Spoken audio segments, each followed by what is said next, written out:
23,737 Ontario healthcare workers caught COVID at work, and 24 died. To put that into context, in China, with 100 times more people, 27 healthcare workers died. If they were Ontario, the number would be 2,400. And why is it that people got sick, and why is it that they died in such large numbers here?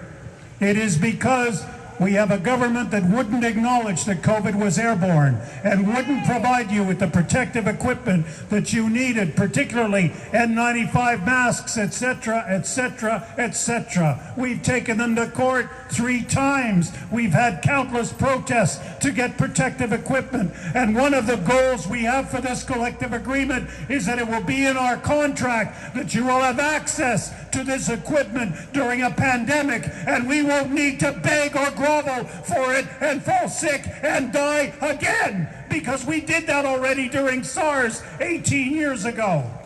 And we're also here today because we cannot believe the dissonance between what the Ford government says on the one hand about healthcare workers being valued and how much it thanks us and what a wonderful job we have done, and on the other hand cuts our real incomes by 2.6% this year, probably as much next year and the year after that, and prevents us from bargaining for things like psychological support in our contract, because so many people are suffering from addiction, depression, anxiety, stress, and PTSD as a result of what they've gone through, working countless hours, going without vacation, isolating from their children and their loved ones.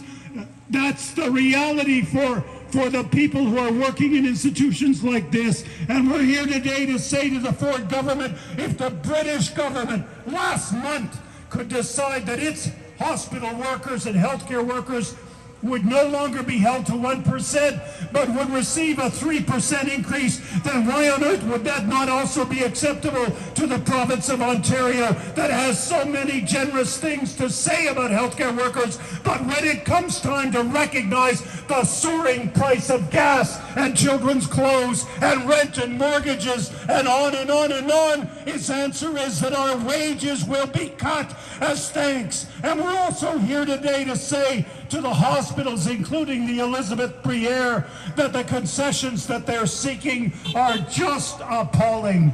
To the hospitals, we did not suffer so much, we did not give so much to walk backwards in this round of bargaining. We believe that we are entitled to make gains. We believe we need to make gains in our benefits. We believe that we should have a wage increase that's at least equal to the rate of inflation, and that's why we're here. And I wish we didn't have to be here, and I wish we didn't have to rally. I truly do, but we do have to rally, and we do have to push, and we have to tell the provincial government, and we have to tell the hospitals that if after the bargaining in September we are unable to reach a collective agreement that treats you with dignity, we're going to be coming back to you, and we're going to be asking for your support to push them harder. You deserve better than what this provincial government and these hospitals are proposing. And the most compelling thing, the strongest weapon we have is our unity, is our solidarity. That is our strength. Thank you so much to the local for organizing this. Thank you so much for coming out tonight.